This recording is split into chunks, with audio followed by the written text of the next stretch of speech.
សួស្តីបងប្អូនទាំងអស់គ្នាចឹងឥឡូវយើងមកមើលអំពីការប្រើប្រាស់ in ហើយនឹង add ជាមួយគ្នាបាទការប្រើប្រាស់ in ហើយនឹង add ជាមួយនឹង location ណាជាមួយនឹងទីកន្លែងយើងមកមើលឧទាហរណ៍តែម្ដងបាទឧទាហរណ៍គឺយើងបានមានដាក់របៀបប្រើប្រាស់នៅខាងមុខនឹងដែរបាទអញ្ចឹងយើងមើលពីការប្រើប្រាស់ add ណាប្រើប្រាស់ add ជាមួយនឹងទីកន្លែងតើយើងប្រើប្រាស់ add នឹងនៅក្នុងលក្ខខណ្ឌណាខ្លះបាទទី1គឺ specific address ណាយើងប្រើប្រាស់ add ជាមួយនឹងអាស័យដ្ឋានជាក់លាក់ណាមួយជាងមើល example you can visit us at ណា at អញ្ចឹងគាត់មានលេខផ្ទះគាត់ណា at 123 Wilson Drive ណានៅផ្ទះលេខ123ផ្លូវ Wilson Drive អញ្ចឹងយើងប្រើ add ហ្នឹងនៅក្នុងករណីមួយគឺ specific address ណា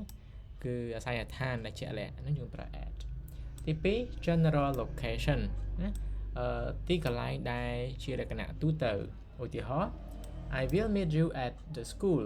បាទ at the school មិត្តជួបនៅសាលារៀនបាទអញ្ចឹង general location ហ្នឹងមានដូចជា school hospital museum ណាទីកន្លែងដែលជារបស់សាធារណៈណា general ហ្នឹងមានន័យថាជារបស់សាធារណៈណារបស់រដ្ឋអីអញ្ចឹងណាចឹងអាហ្នឹងឯងគេហៅថា general location អញ្ចឹងយើងប្រើ add នៅជាមួយនឹងទីកន្លែងដែលជា general location ទី3 intersection គឺកន្លែងប្រសពណាកន្លែងប្រសពគឺផ្ដោតទៅលើផ្លូវប្រសពអីហ្នឹងយើងមើលឧទាហរណ៍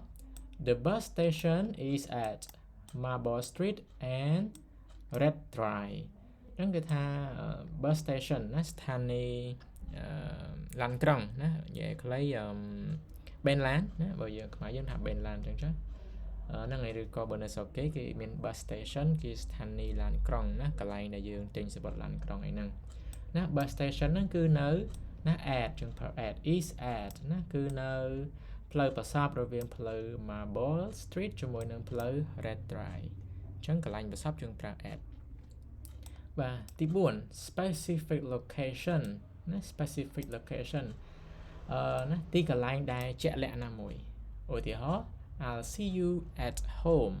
ណា home ជាទីកន្លែងមួយគឺណាគេហៅសំខាន់គឺ specific ជាក់លាក់តើកន្លែងហ្នឹងកន្លែងអីច្បាស់លាស់អត់ជាក់លាក់អត់អញ្ចឹងបើកន្លែងហ្នឹងមានឈ្មោះត្រឹមត្រូវណាជាក់លាក់ហ្នឹងយើងប្រើ at ហើយ I'll see you at home យើងអត់ប្រើ in home ទេបាទអូខេបន្តមកទៀតat a point ណា point ហ្នឹងគឺចំណុចណាកន្លែងណាមួយជាក់លាក់ណា at a point we can meet you at the traffic light ណាយើងអាចណា we can meet ណាយើងអាចជួបគ្នានៅកន្លែងណានៅកន្លែងភ្លើងស្តុបណា at the traffic light អញ្ចឹងពេលដែលយើងប្រាប់ថាកន្លែងហ្នឹងកន្លែងអីជាកន្លែងដែលជាក់លាក់ណាមួយអញ្ចឹងយើងប្រើ at បានដែរគេចុងក្រោយគេ bottom of something ណា bottom នៅបាតឬក៏នៅផ្នែកខាងក្រោមបងអស់ណា bottom of something my bag is at ណា at the bottom ណា bottom of the stair ណា stair ហ្នឹងចដាលអញ្ចឹងកាតាបខ្ញុំនៅខាងចុងក្រោមគេបំផុតនៃចដាលណាបើយើងមានចដាលអញ្ចឹងអាកម្មចុងក្រោយគេហ្នឹងណា at the bottom of the stairនេះគឺជាម៉ានចំណុចទាំងអស់1 2 3 4 5 6ណា6ចំណុចទាក់ទងទៅនឹងការប្រើប្រាស់ add ជាមួយនឹងទីកន្លែង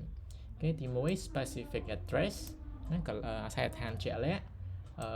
general location ណាទីតាំងដែលជាកន្លែងសាធារណៈដូចជា school hospital museum ណាឡើង intersection ណាកន្លែងប្រសព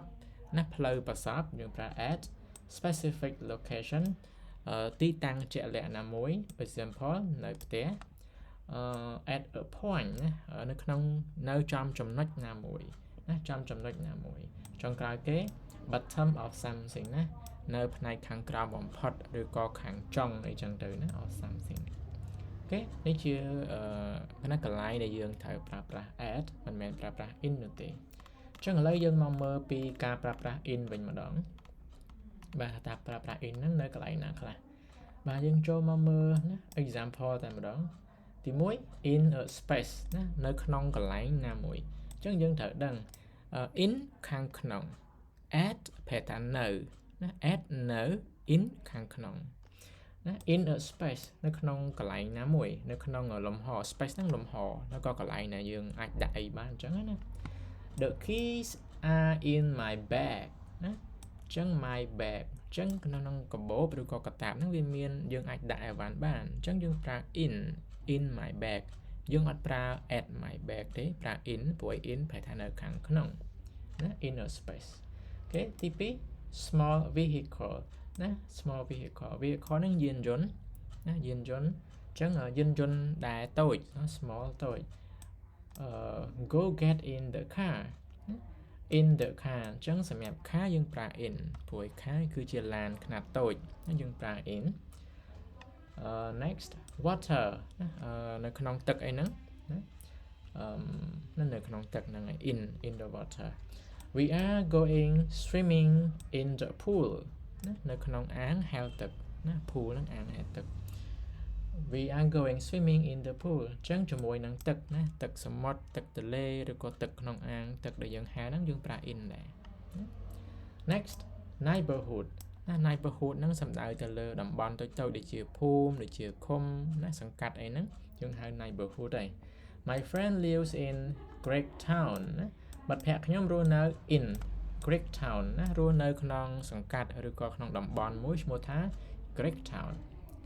next city ណាទីក្រុង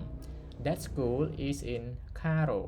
ណា in អញ្ចឹង Cairo ហ្នឹងគឺជាឈ្មោះទីក្រុងអញ្ចឹងសម្រាប់ទីក្រុងយើងប្រើ in ណាសម្រាប់ neighborhood ដូចជាសង្កាត់ឬក៏ភូមិអីហ្នឹងយើងប្រើ in ចុងក្រោយ country we live in the United States អញ្ចឹងសម្រាប់ប្រទេសគឺយើងប្រើ in ដែរណា in Cambodia ណា city in Phnom Penh គេហើយ in neighborhood in សង្កាត់ណាមួយចឹងទៅនេះគឺជារបៀបប្រើ in ណាវាខុសគ្នាអំពីការប្រើប្រាស់ at អញ្ចឹងបើយើងយកឧទាហរណ៍នឹងទៅប្រៀបធៀបជាមួយនឹង at គឺខុសគ្នាណា at ផ្សេង in ផ្សេងគេអញ្ចឹងយើងមកមើលការប្រើប្រាស់ in ហើយនឹង at ជាមួយនឹងពេលវេលាម្ដងអញ្ចឹងសម្រាប់ពេលវេលាក៏មានភាពខុសគ្នាដែរណា in ប្រើកន្លែងណាពេលណាហើយ at ប្រើពេលណាកន្លែងណាគេឥឡូវយើងមើលពីការប្រើប្រាស់ at សិនណា at ជាមួយនឹង time point in time ណាចំណុចណាមួយនៃពេលវេលា the party will start at 6 o'clock ណា6 o'clock អញ្ចឹងម៉ោង6យើងប្រើ at 6 o'clock clock time ណាម៉ោងតែម្ដង at 10 a.m. និយាយខ្លីជាមួយនឹងម៉ោងយើងប្រើ at 6 o'clock at 10 a.m. midnight គេ midnight ហ្នឹងកណ្ដាលអាធ្រាត្រអញ្ចឹងយើងប្រើ at midnight នៅកណ្ដាលអាធ្រាត្រយើងអត់ប្រើ in midnight ទេយើងប្រើ at midnight noon ណា noon ពេលរសៀលអូខេ at noon ណាអញ្ចឹងពេលរសៀលយើងប្រើ at noon អូខេប៉ុន្តែចំណាំណាមិនមែន at the afternoon ទេគាត់ថា at noon តែប៉ុណ្្នឹងទេណា holiday without day ណាថ្ងៃឈប់សម្រាកដែលអត់មានចំនួនថ្ងៃណាថ្ងៃណាច្បាស់លាស់ទេគាត់ថាថ្ងៃហ្នឹងថ្ងៃឈប់សម្រាកណា we hope to see you at Easter ណា Easter ហ្នឹងគឺជាថ្ងៃបុណ្យ Easter អញ្ចឹងបើយើងគ្រាន់តែសរសេរថាឈ្មោះបុណ្យហ្នឹងមកយើងអត់បានដាក់ថ្ងៃអីទេអាហ្នឹងគឺប្រើ at ហើយ at Easter អូខេនេះគឺជាការប្រើប្រាស់ at ហើយយើងនឹងទៅមើលការប្រើប្រាស់ in វិញម្ដងណាមែនតើគឺវាចែកដាច់គ្នាណា in ប្រើជាមួយនឹងពេលឯគេខ្លះហើយ at ប្រើជាមួយនឹងពេលឯគេខ្លះណាវាចែកដាច់ពីគ្នាតែម្ដងអញ្ចឹងយើងត្រូវចងចាំវាអូខេយើងមកមើល in វិញម្ដង parts of the day ណាផ្នែកណាមួយនៃថ្ងៃ I'll see you in the afternoon អញ្ចឹងសម្រាប់ថា in the afternoon ណា the afternoon ពេលរសៀលតែម្ដងណាមករសៀលហ្នឹងគឺយើងប្រើ in the afternoon in the morning in the evening អូខេ season ណារដូវណារដូវនៅស្រុកគេមានរដូវ4ខ្មែរយើងមានរដូវ2ណាខ្មែរយើងមាន rainy season ហើយនិង dry season តែស្រុកគេមាន in winter summer អីចឹងទៅអូខេអញ្ចឹង in ណា in spring ជាមួយ season យើងប្រើ in years ឆ្នាំអញ្ចឹងជាមួយឆ្នាំយើងប្រើ in ដែរណា in 1989 គេ months ណាជាមួយខែក៏យើងប្រើ in ដែរ in August in January in December ណា August century សតវត្សណាសតវត្សក៏យើងប្រើ in ដែរ in the 20th century ណានៅក្នុងសតវត្សទី20អញ្ចឹងមែនតើបើយើងប្រៀបធៀបទៅគឺ គេចែកដាច់គ្នាណា in ប្រើជាមួយអីខ្លះហើយ add ប្រើជាមួយអីខ្លះហើយបើយើងមើលឲ្យច្បាស់ហើយយើងចងចាំនោះយើងនឹងប្រើវាបានត្រឹមត្រូវប៉ុន្តែបើយើងមិនបានចងចាំពីរបៀបប្រើទេវាអាចនឹងច្រឡំដែរអញ្ចឹងសំខាន់គឺត្រូវចងចាំណាគេចងចាំណាកន្លែងណាខ្លះដែលយើងត្រូវប្រើ add គេកន្លែងណាដែលយើងត្រូវប្រើ in ត្រូវចងចាំវាអូខេអញ្ចឹងមានប៉ុណ្ណឹងហើយអូខេមានតែប៉ុណ្្នឹងឯងណាអញ្ចឹងអូខេអរគុណច្រើនសម្រាប់ការតាមដានហើយចាំជួបគ្នានៅវីដេអូក្រោយ